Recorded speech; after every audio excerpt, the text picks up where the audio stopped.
But I just do feel like my talent is feeling her breath and landing with her and trying to be empathetic, you know. And she's just been a very, honestly, a great teacher in the way of like, she wants less. Just kind of also being aware as an accompanist, like, when do I have this freedom to go like kind of crazy, and when is it more appropriate to be like just small and simple? Yeah, like quarter notes and 3 notes. Like you just like, you can't beat that. You can't beat that.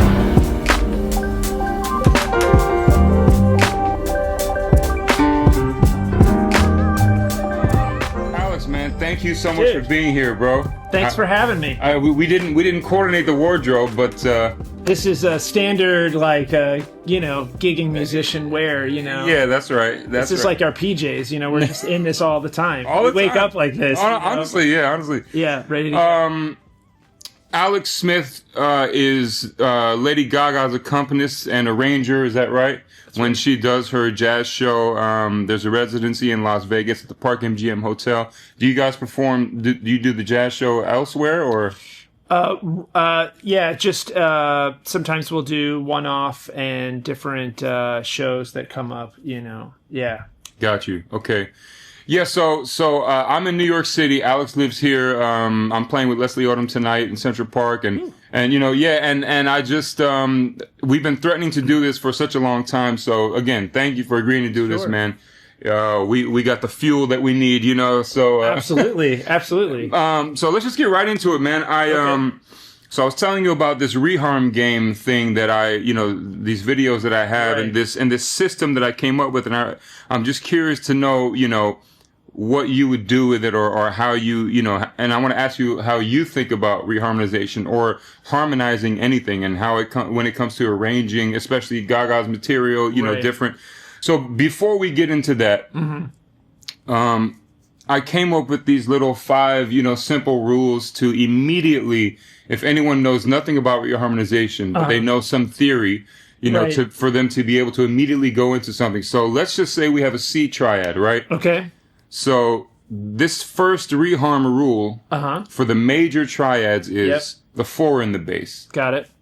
So now we have a C chord, and you know, the 4 of C, right, is F, okay, and then that, without changing anything. So now the idea is, now once you establish the rule, now you can fill in, if the bass is now an F, okay, now, yes, you can fill in the blanks, make it, you know, add a sharp 11, any kind of, you know what I mean, or even minor, F minor major 7. Right, see, but there's still the C triad involved. Right. Okay? So the second rule is flat the relative minor in the bass. So the relative minor of C, which is the 6, C, D, E, F, G, A.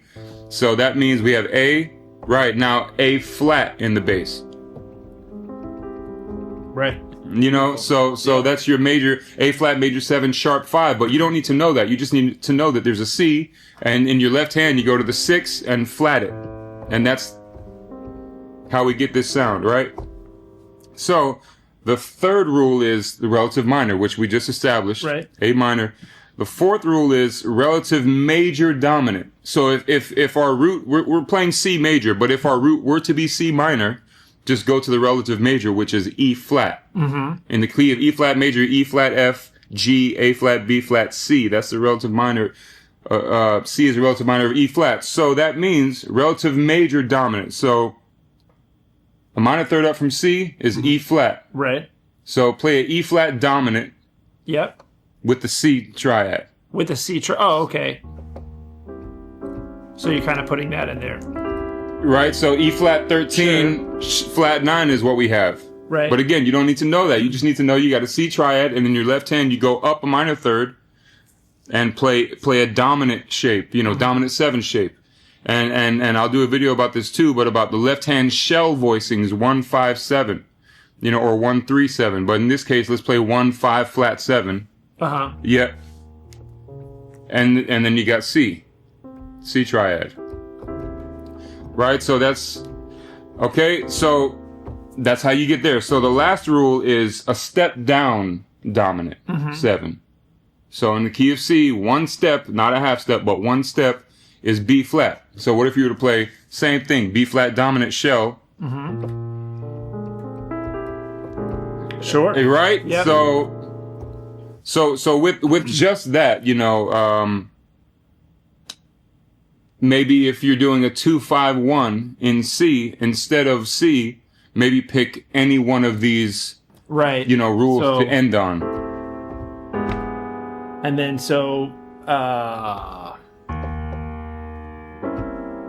right.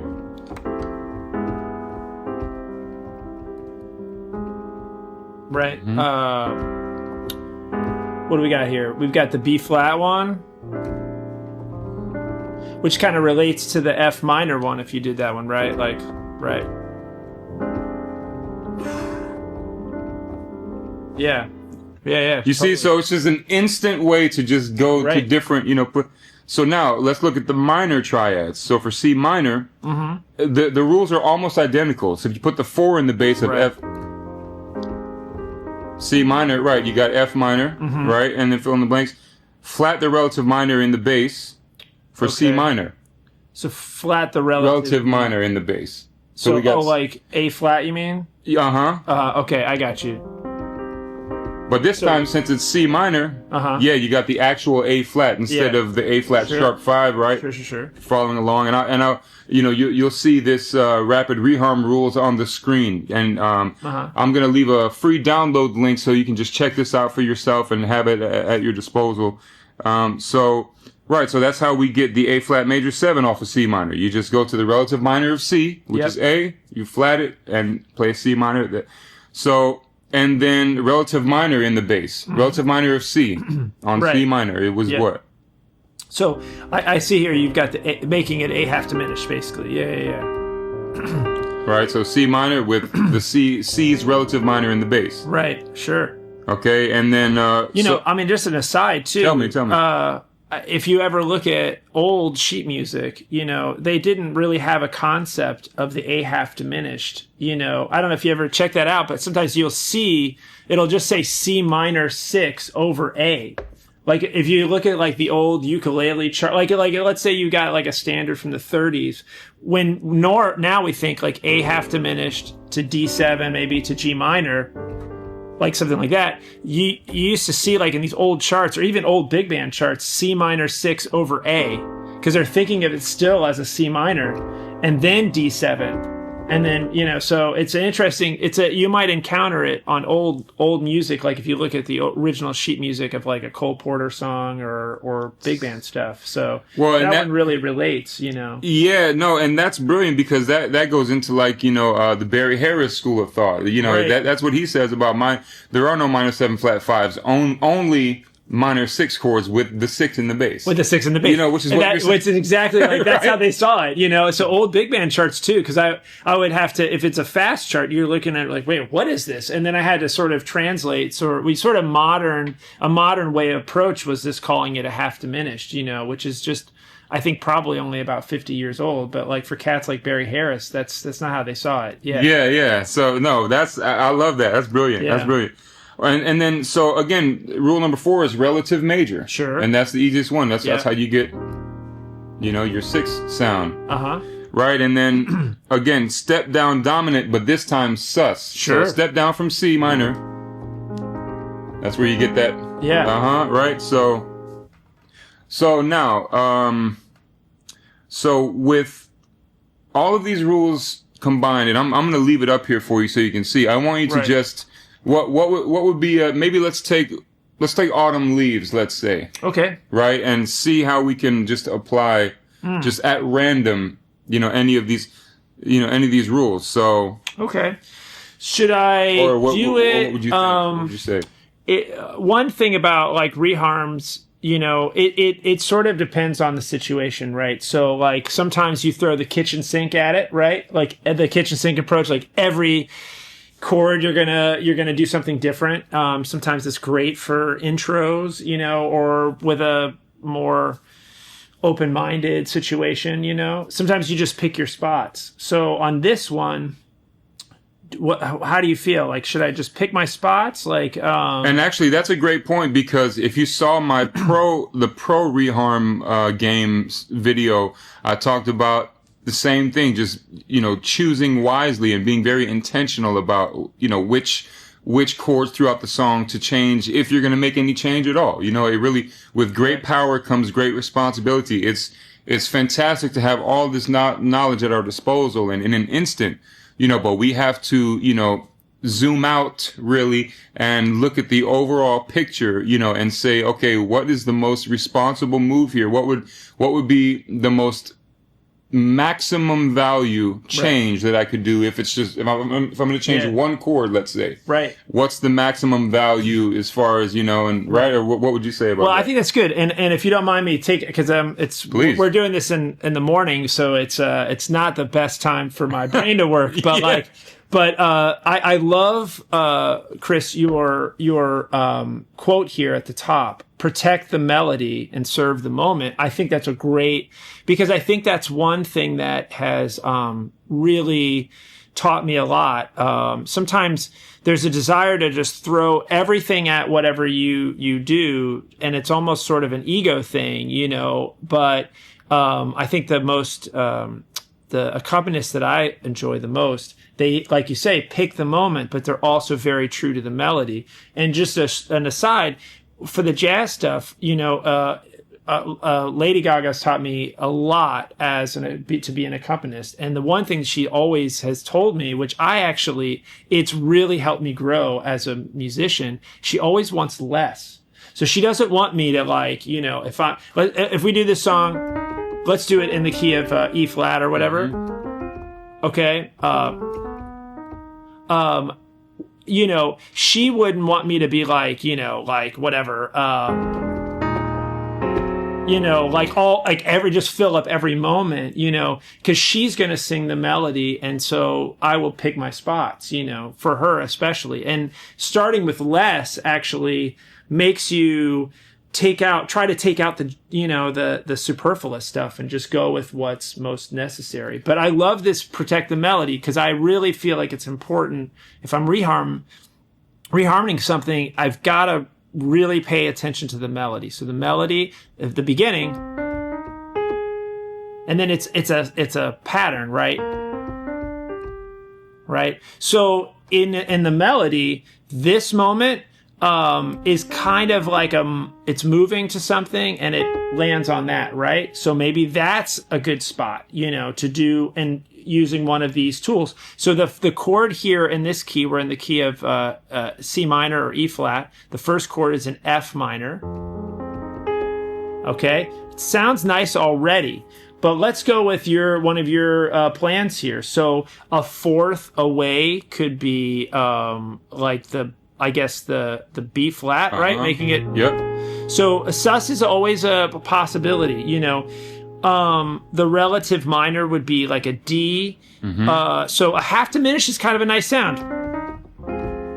You know, that's a nice one there. You know, I like that one. Also, you were talking about flatting it. So, woo. Those are really nice sounds, you know. I think that's a good place because that note hangs there for a while. So you have the ability, and you can, you know, outside of those rules, you know, you could maybe, you know, you could go up a half step maybe, and this is a G flat dominant. And then I think I think again, the melody, you just don't want to be, especially if you're accompanying someone else, you really don't want something right there. You know, you don't put that in there for them. I mean, maybe an instrumentalist, like they can hang with that. But I feel like vocalists really get irked, you know, if, for example, if she's singing, this is just another spot. This is a lesson that I learned. I didn't understand when I was in my early 20s. A singer would be like, okay, Autumn leaves in F minor, and they would play that, and I would play my voicing like this, and they'd go, hey, something's wrong with that chord. And I'd be like, well, no, I mean, the chart, it says F minor. I mean, it's an F minor. I played F minor. This is the ninth. It sounds, you know, and they're like, yeah, but something's wrong because they're playing this note. They're singing here, and I'm hitting right there. In the same register. In the same register, you know, because I wasn't thinking about, where are they singing? Where's their register? What sound it is? So that made a big deal for me. So now, if a singer sings, Autumn leaves, if they're here, I am not going to put that ninth there. You know, I'm probably going to play around it. I'm going to play maybe an 11th or something like this, you know, because I'm going to give them that moment. But that's also where a reharm can be cool. Like, just like some of Chris, your rules, that's nice. You know, that's really cool. Like, because you could do something with that. Now, where is that going to go? The next part, of course, is the melody goes. So how are you going to go from here? This is a B flat chord. So speaking of your rules here, we've got a fourth E flat. away. This is the E flat chord, right? E flat E major. flat chord. Sorry, right. So speaking with your rules, it could be an A flat, go into the fourth, right? Could be an A flat minor. Right. This is rule number 1, right? Yeah. Okay, 4 in the bass. Okay. Yeah, 4. That's kind of a nice sound. So I made it a minor, but let's see. The other one would be. What about relative major dominant? Okay, relative major dominant. So if we're in E flat, you're saying the relative major of E flat minor. Let's just imagine that. Like a G flat. Then? G flat, correct. Right. So we can think about this as a minor third up.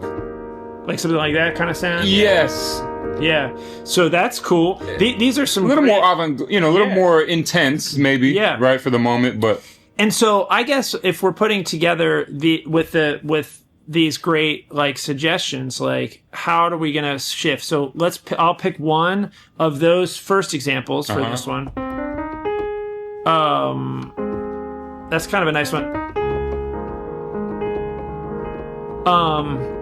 And let's say maybe let's see. Then you had the sus, and then there's also D half. The D half. I like the D half. It's so nice.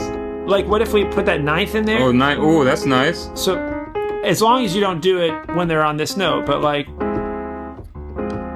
let's see what we can get away with. What if you go and then D flat major? Yeah. Yeah. What about that? So now B flat sus. Right. Nah. That's cool. Okay. That's cool. Or what if let's see.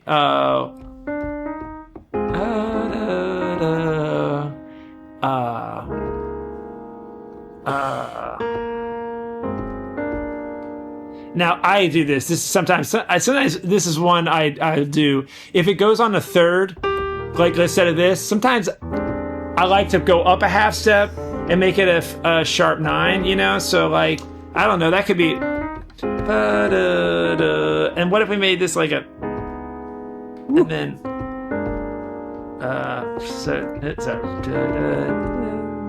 and then resolve it, maybe, you know? Yo, that's some idea. That is a brilliant segue into the Reharm game. You know, okay. I want to because you did exactly, what the game says, and the game says, per melody note, you get to choose any of the extension 1, 3, 5, 7, 9, 11, sharp 11, flat 9, sharp flat 13. You get to choose any number. But the thing is, when you get to the same sequence of notes, you have to choose a different.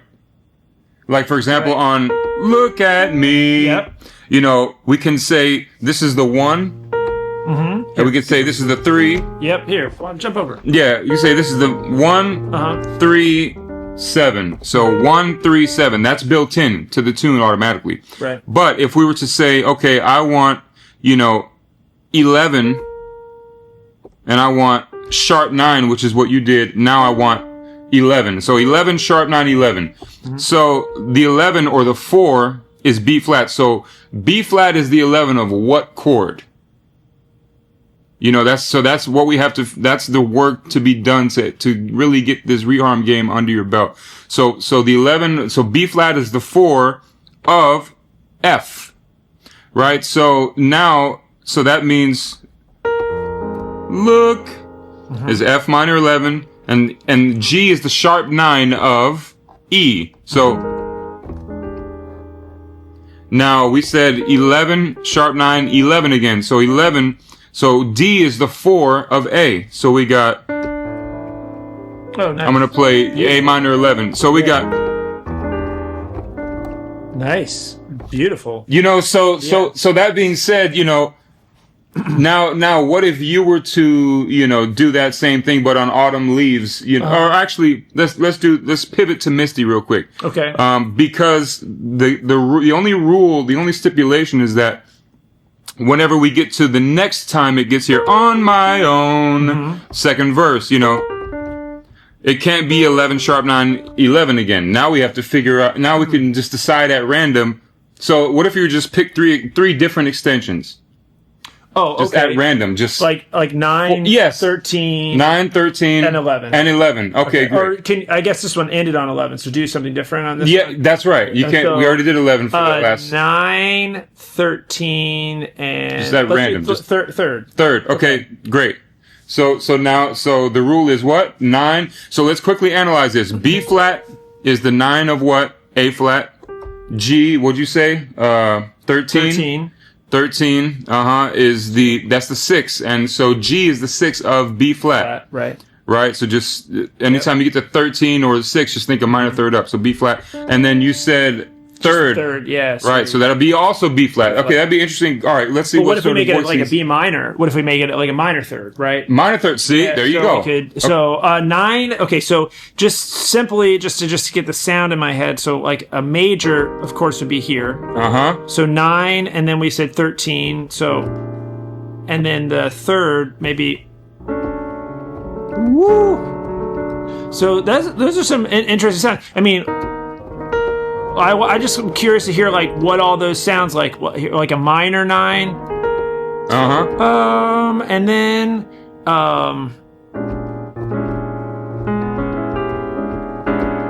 and then I still like the B minor here because it's just unexpected. You know, maybe that doesn't work. Listen. Okay, so I love that you said that. You love because it's unexpected. Yeah. Right? And to me, this is the whole point of, and I like to talk about the philosophy of reharmonization, like why even reharmonize anything in the first place? Right. You know, what is the point? The point is to create a feeling, you know, that's different than the original feeling. Right. You know, and like I said in the Pro Reharm Game video about the Beatles, when I played Yesterdays up front, there's a certain feeling attached to the way the Beatles arrange those chords in sequence. Yeah. You know, the sum of that song feels a certain way. So now it's important that the listener, you know, let's say that song was their high school first dance, you know, 80-year-old or whoever it might be, you know, there's a memory attached to that song. So, you know, the way I think about this stuff is I want to get as close to that feeling for that person and that couple as possible, right? But still introduce a new perspective on it. So that means, you know, maybe my reharm choices are going to be, you know, minimal and unexpected, but maybe in a very subtle way. Like, for example, 2-5-1, you know, look at me. Yeah, I always love that one. You know, that's a good one. So we put an E flat diminished there, but we still kept the 2-5-1 intact. Right. And we ultimately went to the regular chord, right? So we have all these options, but going back to what you said in the beginning about being aware of the melody, and you just unexpected choice. You know, you just want to make choices that are I can't drive this home enough. That are, you know, I keep saying responsible, but I don't know if that's the right word. You know, what I think that's good though, because I think again, and I also love, and this is so also important, that it's actually been a very late lesson for me, is I hear you saying the words to the songs that you're playing, you know, and that's another, thing that can really inform how you put things together. Not just because, like, if you say cloudy day, it's got to be a minor chord, nothing like that also, but it's just the phrasing of it too can be informed by the words. I want to throw you a loop though. I got something for you on this reharm. So I anyway, we were talking about the melody. That was I think that's really also why you're just such a wonderful accompanist, because you also have that sort of simpatico thing. I'll tell you a quick thing that happened to me when I first moved to New York. I studied with the great pianist Fred Hirsch for a while. Oh my God. it was a humbling experience. But I remember I sat down and he said, "Yeah, no, play me something." And I said, "Okay, I'll play Body and Soul." So I went like, something, whatever. I went like.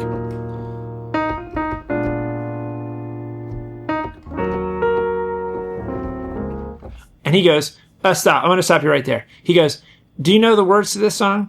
And I'm like, "I think." I mean, I was like 20 years old, and he's like, "You don't know the words to this song," because he goes, the phrase is, "My heart is sad and lonely. My heart is sad and lonely." No one says, "My heart is sad and lonely." So the way I phrased it, it showed that I didn't know the melody. So I think in Reharm, that's a really important point. But I was going to throw a little harmonic game at you, please, really quickly, please, because there was something that has struck me a lot. And this is maybe this is step 2. When you're trying to reharmonize something. But I was watching this masterclass from another great pianist and an organist, Larry Goldings. He's also James Taylor's pianist and stuff. And he had a really great sort of advice about also breaking out of always playing sort of in root position, to always also think when you're reharmonizing, to think about the bass movement so, one thing that I found for myself is that if I'm, let's go back to Autumn Leaves, you could put a lot of reharms, whatever it might be, or whatever, however you want to, put it, however you want to make those. But I was always thinking of root on the bottom, and then, building up, as we're sort of taught to do, your shell voicing on the bottom, and, let's say like a root in third, and then you put the extensions on top. But he was also talking about trying to really get comfortable with playing in inversions where you're not playing the root on the bottom and thinking about root movement. So one of the games I'll play sometimes, if I'm playing this one, I'm going to not reharm, but I'm going to force myself to not play the roots of the chords on the bottom. So, for example, we'll start, it's just going to go F minor, B flat, E flat, right? So I might go, let's say I'm going to start with this C on the bottom, the 5th of the tone. So how do you voice that to make it still an F minor sound? Okay, so it starts to sound almost classical, but here's what I'm going to do. I'm gonna go down to the flat 9 of the B flat chord. Sorry, and then so that's the flat 9, and then I'm going to stick to the flat 9 of the also dominant chord. So then if you play it, if you roll it sometimes, if you wanted like a classical sound, you can almost get this I'm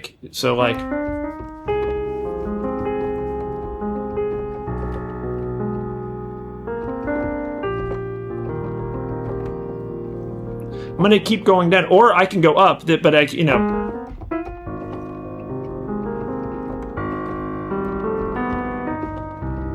sorry.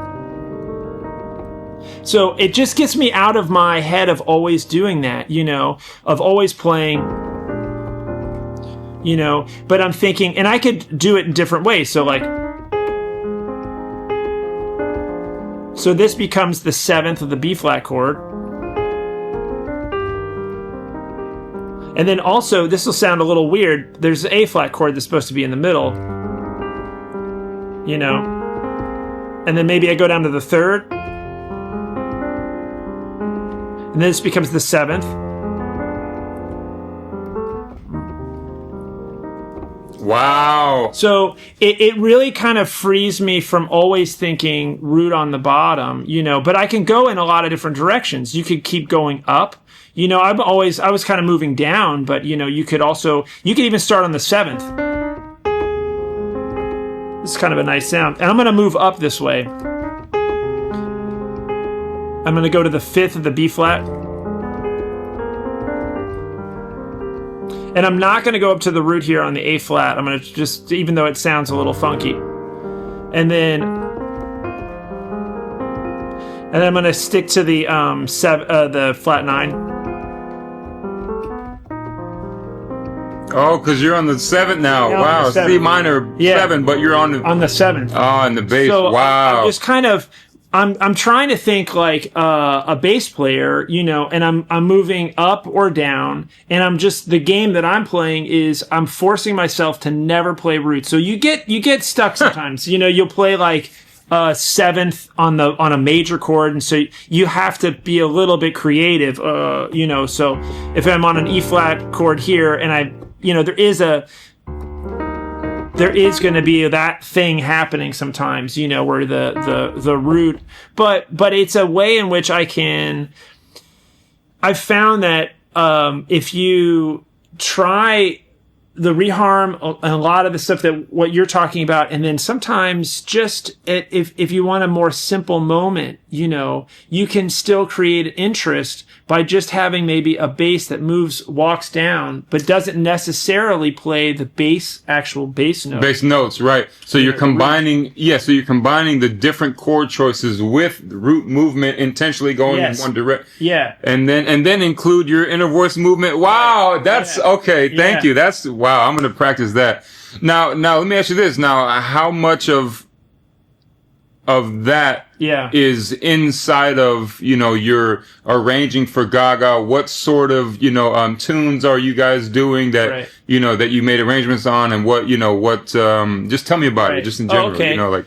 Yeah, I mean, as an accompanist for her, she has me generally, you know, she will hire me for a lot of times when it's the sort of intimate moments so I did the national anthem with the Super Bowl with her in 2016. And then, usually there are parts in her jazz show where it's just her and me playing. So it's something rubato, you know, and, as she's a very, she gives me a lot of room to reharm. She's not bugged by reharm. So it's a real blessing that she gives me the sort of the freedom to, you know, reharm as I feel. But going back to the one thing that she really always talks about, because she's so strong as a singer herself, she doesn't want to be led. So, like, I don't push the chord on her. So you wait for her. I wait for her, okay. You know. But I try to land with her. So I try to, like, I'm not leading her, and I'm not too far behind. I just try to feel her breath and fall, like those chords fall when she lands on them. Now, are you watching her body language and like how she? Sometimes I can see her. Sometimes she's in front of me. Sometimes. Like at least when we did the shows at the Park MGM, it's quite a big stage, so she could be on the absolute other side of the stage. So I'm only just going with my ears on that. But I typically now I've worked with her. I've had the pleasure of working with her on and off since 2011. So it's been a long time. I feel pretty good about. I can hear her take a breath in, and when she's gonna like land on that note. I feel like that's really, I'm not a, you know, virtuosic pianist. I you know, do my thing, you know. I feel like I is sort of a modest player when it comes to all of that, but I just do feel like my talent is feeling her breath and landing with her and trying to be empathetic, you know. And she's just been honestly a great teacher in the way of like, she wants less, you know, from me. So that really means I pick my spots. But as long as I typically, you know, for her, like, she's not bugged. I just kind of keep the melody sometimes it's also I keep it in my pinky and the top part of my right hand when I'm playing The melody. If I'm reharming In her register or below or what? Kind of in her register, but I don't want to get.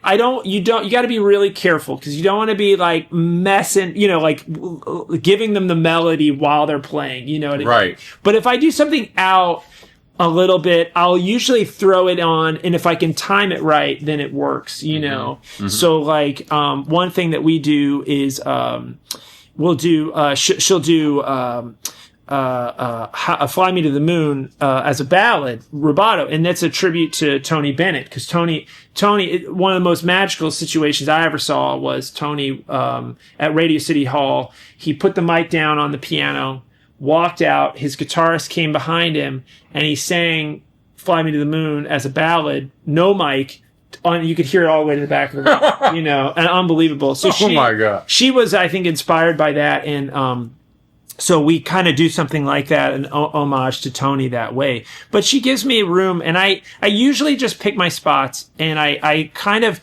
like, so she does the verse, so that's poets. I didn't even know there was a verse. Yeah. What? So now we learned that from Tony. Oh my God. So it's like this beautiful, like, poets often use many words. Poets. What key are you guys doing this in? We do it in key of G. G, okay. So poets often use many words. Sorry to hear me sing. To hit a down. But it take time and rhyme. And so anyway, I kind of, I'm kind of futzing on the melody, but it's, but we'll do it. So it'll be like, let me put this in so I can hear it better.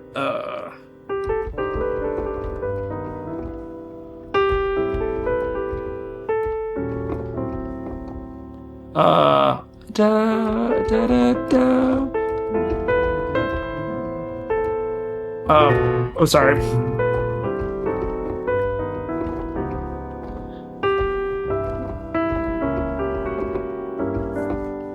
So I'll usually keep it kind of simple, but when we have certain words, like certain spots, I'll throw in, anything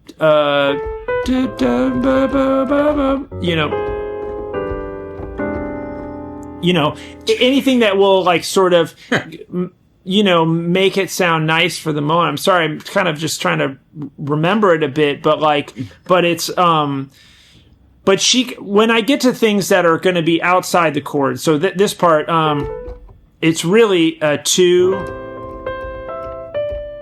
and then it's kind of really an F to E major 7, or E dominant 7. Oh. I play it like I'll make it different, but when I do those moments, like here, I'm gonna put the melody in the top, and then maybe whatever, like if I have a moment, if she gives me that little space, then I'll put something a little bit messed up in there, and then this is the end. So, and this is a situational thing. Speaking of situation, like how you reharm things, you can do Fly Me to the Moon a million different ways. You can really do it in a jazzy way. She does, for us, this sort of intimate, sort of jazzy intro like that.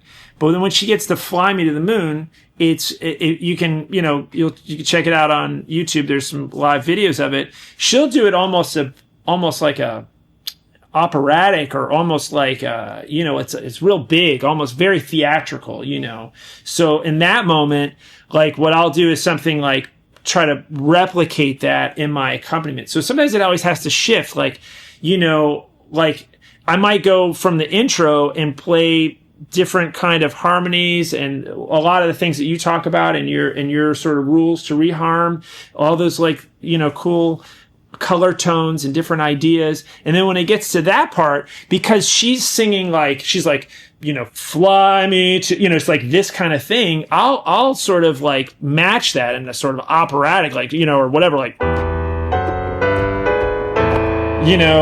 those kind of things, so it sort of matches the theatrics of that moment. And then she will eventually come back to sort of a more jazzy thing. And then I'll put I'll go back to the sort of the color approach to playing it. And so then in that operatic moment that you're saying that you just demonstrated, the reharm, stay with me, shifts from notes to dynamics, more operatic voicings. Thinking like an orchestra, right? Right, exactly. And I'm thinking more like counterpoint, really. She's going, fly me to the moon. And I was going, those kind of things. So I'm just sort of, so then I'm just sort of reharmonizing like that. Because you could imagine. Contrary motion, Yeah, like you were just talking about, like, if I'm now, like if it's an orchestra playing it or something like that, you could imagine maybe the bass is moving up like that, and then tipping sort it, of, those kind of things. So even if you don't change any chord or anything, there are still moves that you can make to alter the feeling. Again, it's about matching, especially when we're talking about accompanying a vocalist. It's about, meeting the vocalist where they are and the feeling that they're trying to create. Right. And we have these 88 keys. We don't have to be in this reharm all the time mode. We can think about more so, okay, how do I match the feeling? Okay, she's singing loud. Okay, let me play loud. I'm going to move from up here in the piano to down here in the, so it's more girthy and especially a female vocal, if she's up here, you can support her underneath that with big, thick, and which I think is interesting because my job is supporting a male vocalist. Right. So and I'm doing things that are different to the, man, I'm so glad we're doing this. You just turned me on. Show me something that you often do with Leslie, because I've seen you two together. And it's like it's very beautiful. Yeah, thank you. No, so for example, like we do Smile, Charlie Chaplin. Yes. I always love that diminished chord on the major. I can't not do it. No, you have to. There, yeah. No, and so, but when it comes to when we're talking about accompaniment, first of all, there are. So when it comes to any sort of big show like Gaga, Mr. Odom, all of these Tony Bennett, all these huge acts, it's not all just improvisation going on the whole time. There's structure involved, so that being said, the intro to Smile is built in. I always 3, 4, it's always this.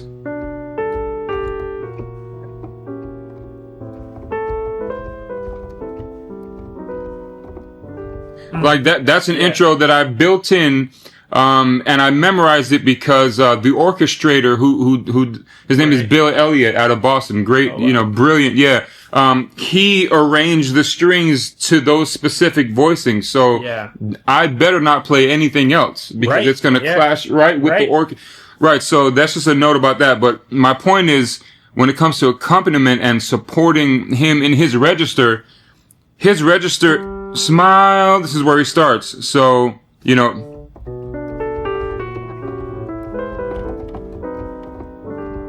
Smile. So I'm using this really open voicing. Yep. The third is not in here. B major is not in here. So this is his note that he's singing. So I'm making sure that my accompaniment, I'm literally just doing quarter notes. 3, 4. It's smile. Boo-doo-doo-doo-doo-doo. The first time we don't do the diminished. It's just boom. Right. So-doo-doo-doo-doo. Yep. I'm going back to. Yeah. Just 3 notes. That's all you need, man. Smile. So-doo-doo-doo-doo-doo. Yeah. Now I can get away with some rubs because at that moment, smile, I'm just and what Alex was talking about before, you won't catch me doing, it's, in that moment, especially the first verse, it's not about that. It's about you know, I love this. I'm sorry. This is so great because I agree with this so much, is that you can do so much with 3 and 4 voices. I mean, this wasn't that Barry Harris's thing too. Like, he was just like, man, I don't need all of this. I just need, like, right. He talks about small chords versus big chords. Yeah. You know, just turning from the, you know, and then after the bass solo, we change keys and we go to B. You know, because he's, smile, you know, he's all up in his register. But then it becomes that sort of, you know, out of the bass solo, we just, remember it's a bass solo. So. Yeah. You know, like, it becomes this grandiose, you know, thing. And at that point, then there are some, then it's big chord time. Yeah. In the beginning, it's small chord time. Just G, A, and D. That's all I'm doing. Yeah. And that's so beautiful, and it creates a vibe, you know, like, and a mood. I love that stuff, and I also love that, like you were talking about, it's like you got to know, like, when it's like simple and really like condensed and small or something, and then when you have and save that moment for the big stuff, or when you, like, just kind of also being aware as an accompanist, like, when do I have this freedom to go, like, kind of crazy, and when is it more appropriate to be, like, just small and simple? Yeah, like quarter notes and 3 notes, like, you just, like, you can't beat that. You can't beat that. Like, it's just gorgeous. Yeah, because then you have the opportunity, you know, as a composer on the spot, you know, if you're only limited to 3 notes, well, in this case, I love just keeping the A and the D, you know, and I'll move the voice. Yep. You know, same thing when it goes to. Yep. You know, it's like you start to worry about, you know, inner voice movement, about voice leading, you know, and how to. But going back to what you're talking about as far as small chords, big chords, small moments, big moments, you know, it's up to us, especially if it's just.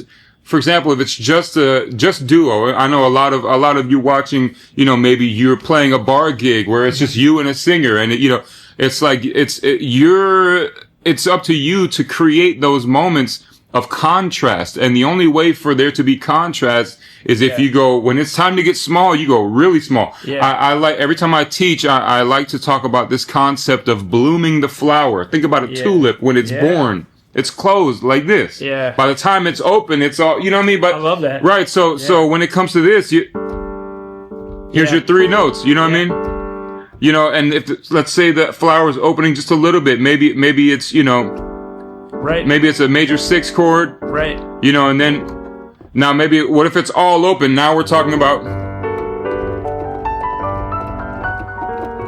You know, that would be an example of it all, you know, so just having these visuals and, you know, I think that really helps us as accompanists kind of understand our role and how to really shape the moment, you know? And you're right. And just like you were talking about with the voice leading, it's like we have a moment, even in our simplest times, to be melody makers too. You know, it's like that was like what's so beautiful about your, you know, just start of this, because like he's on the thing, he's singing ba da da da da da da, but you're thinking like a choir, like this note, like this is our tenor.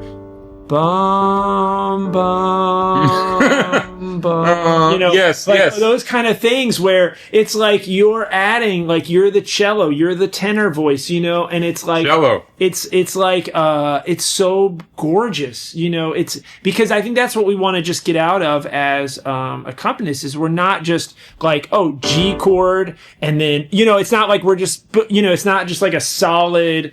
Here's the chord, play the shape. Sound. Yeah, here we go. Boom. You know, it's like there's something where you can also make a counter melody. You know, you also have this little thing where you can just, that's part of the accompaniment that can be really beautiful, you know. And I love that. And when you simplify it, like just to 3 or 4 voices, you can really just focus on those things, you know. Wow, that's a brilliant, and I think that's going to be, I'd love to do a part 2. I'm going to be back in New York. We're rehearsing for the Christmas tour in November, so maybe we'll do a part 2 in November about, you know, arranging with just, and this is a great transition to an exercise that Laurence Hobgood taught me.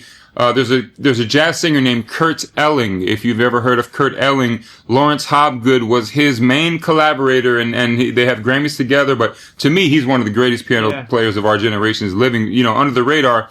However, when I studied with him, he taught me this exercise about four voices, about, like he would take it through giant steps. And the rule is, you know, if we're going to make it a game again, the rule is, you know, when you get to the same chord change, the next time you got to play an inversion. Oh, okay, cool. You know, and then next time you come on the same chord, a different inversion. So you get four, you have to do four different, you know, voices. So if we were to take like, you know, going back to Misty, you know, let's say we have, you know,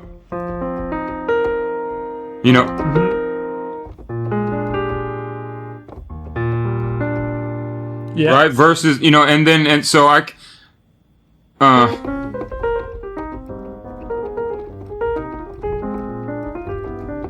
right, so now we have to do a different one. Now we have to do, you know,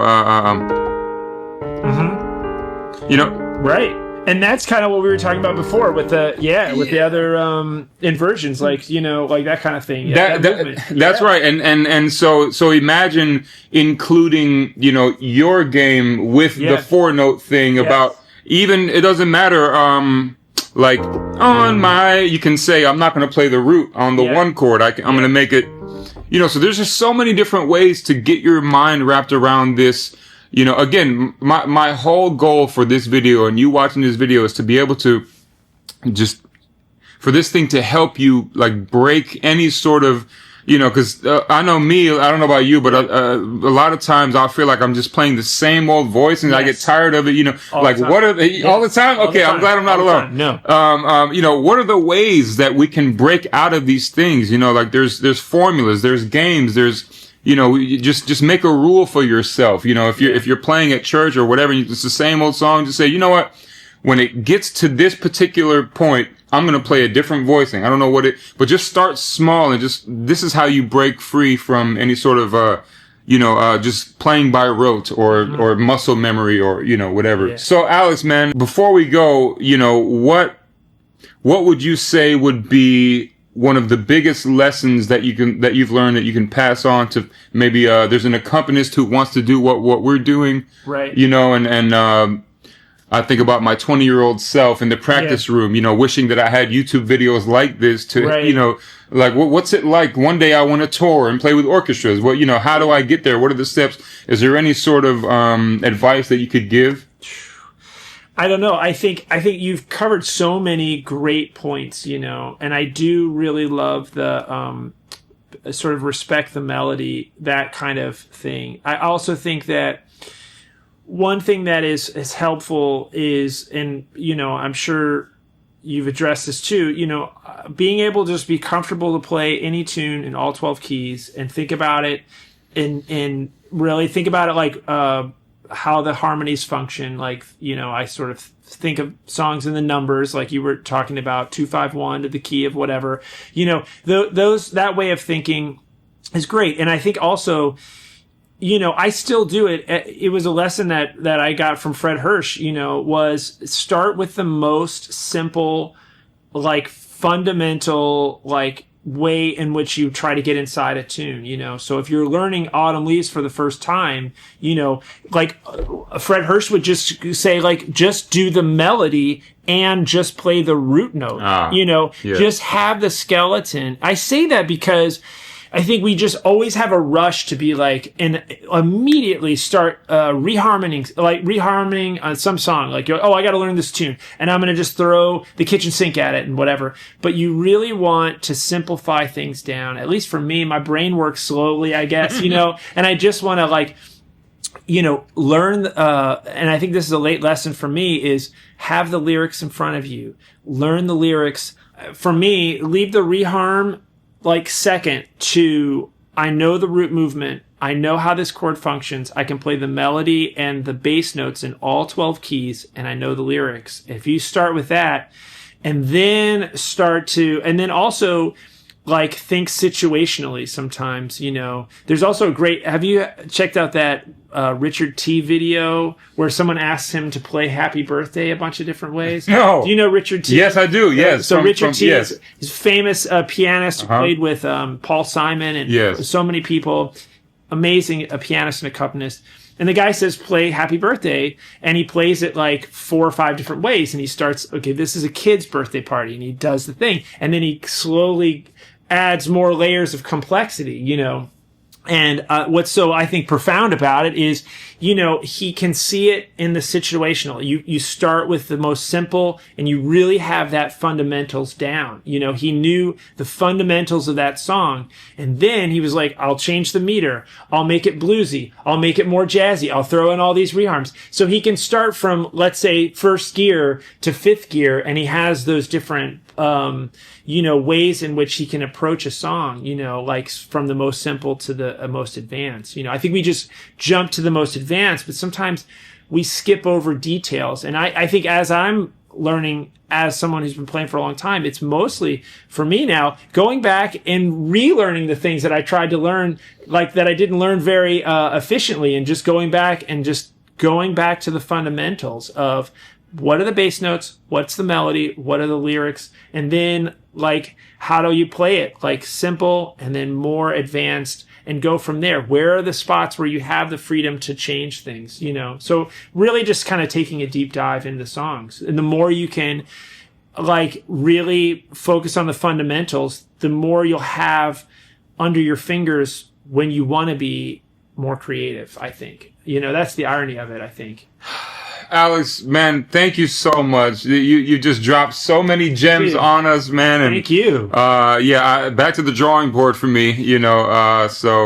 But yeah, man, we'll do a part 2. I will leave links to all of Alex's info in the description box below, especially the Super Bowl performance. So go check that out and come back to what he was saying, and just try to match and say, oh, okay, that's what he was talking about. Just hear it for yourself, you know. And that's how we ultimately become great. Is we always want to put a microscope on every little thing that we're doing, and just always think like scientists, you know. So thanks again. Thank you. All right. So much fun. See you on the next one. All right. See you.